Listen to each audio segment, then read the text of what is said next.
an hana kashi a nan jiki magayi.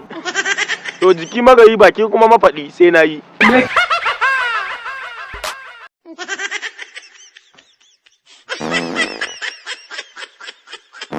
Kai gaskiya sauke farali daɗi ne da shi. Har wani a ce wani jiki magayi akan abin da ya dame ka.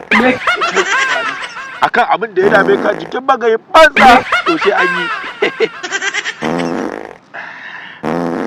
Kai ban taɓa sanin yin kashi ya fi cin abinci daɗi ba sai yau.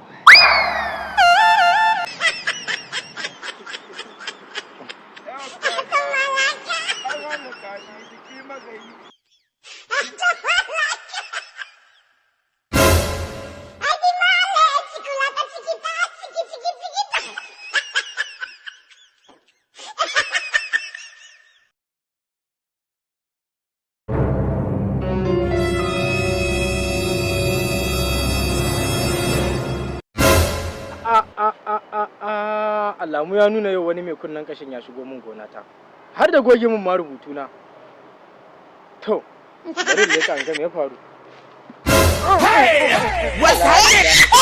Muhammad Rasulullahi sallallahu alaihi wasallam. Hada dan yangwal. Iskancin ya kai iskanci. Yanzu lokacin da nake neman taki ba su zo sun min abun nan ba sai yanzu. To na rantse da Allah kowane ne wannan yau zai sanya taɓa mara guri wajen malam zai da zanji duk wani abu da yake cikinsa sai an ƙona shi. Aikin banza aikin wani.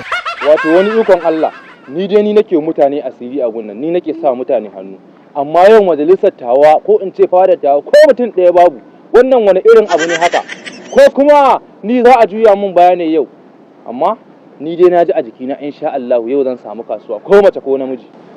Billahi allazi ba zan hakura ba har mu za a bari. Assalamu alaikum.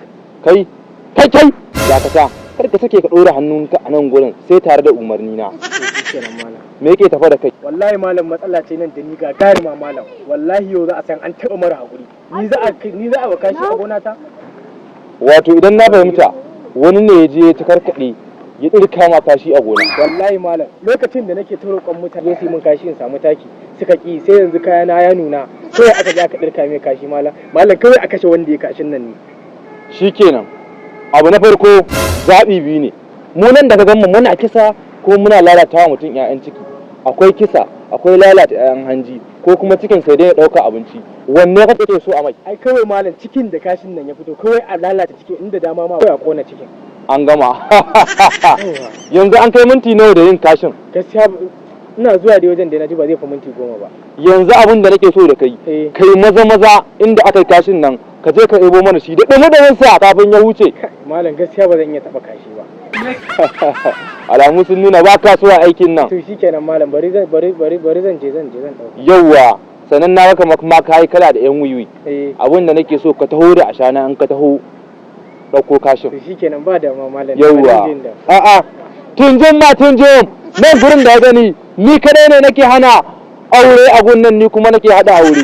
Haba duk soyayya ka da mata ka in na ga dama ina muku fara ku shikenan. Kai Allah. Assalamu alaikum malam. Kai daga nan gurin. Kai malam hankalinka ɗaya kuwa me yake tafe da kai yan samari? Wallahi malam wata budurwa ta ce kullun naje sai ka ta fito da hijabi. Ni ba na son wannan. Allah sarki. A sauya mata tunanin ta zanka fito min da ba komai a jikinta. Allah sarki idan na fahimta ku irin matasan nan ne sababbin balaga ba ka san ku rinka ganin yan matan ku da hijabai. Wallahi dan ka fito min da wani katon hijabi. To an gama abin da nake so da kai wannan yarinya insha Allah idan ka je rance idan bata fito haka ba za ta fito ma da gele shikenan abin ya kai so yayi. Wallahi hakan ya wuce an gama amma yanzu abin da za a yi dole sai ka je ka kawo bakaken zakaru guda biyu aikin ka zai yi. Ni ai zan iya kawo tanki amma ni akan wannan ba ya fitowa. Ka ga nan kai kana wasa da fadan malam kenan boka zalimu. To shi wannan yaron me yake nufi ne wallahi tallahi in bai je ya kaka shin nan ba bullukutu mai zare-zaren nan kansa za ta koma. Ina mai tabbatar masa Allah ya ba shi sa'a kai ya dawo. Muna nan. Salamu alaikum yawwa malam. Ai malam da kyar na dauko abun nan wannan. Dora akan nan. Allah ya ma dawowa. Ai da yanzu nan asirin nan zai koma kanka. kai na gode malam ai wallahi malam kai inda dama kawai wannan shine malam akwai ragowa a can dan kadan na samu dama amma duk yadda aka yi wannan balagaggen gardi ne wannan kashin wallahi malam wannan kawai a gama da shi yanzu nan malam abin da nake so da kai ina zuwa kana ji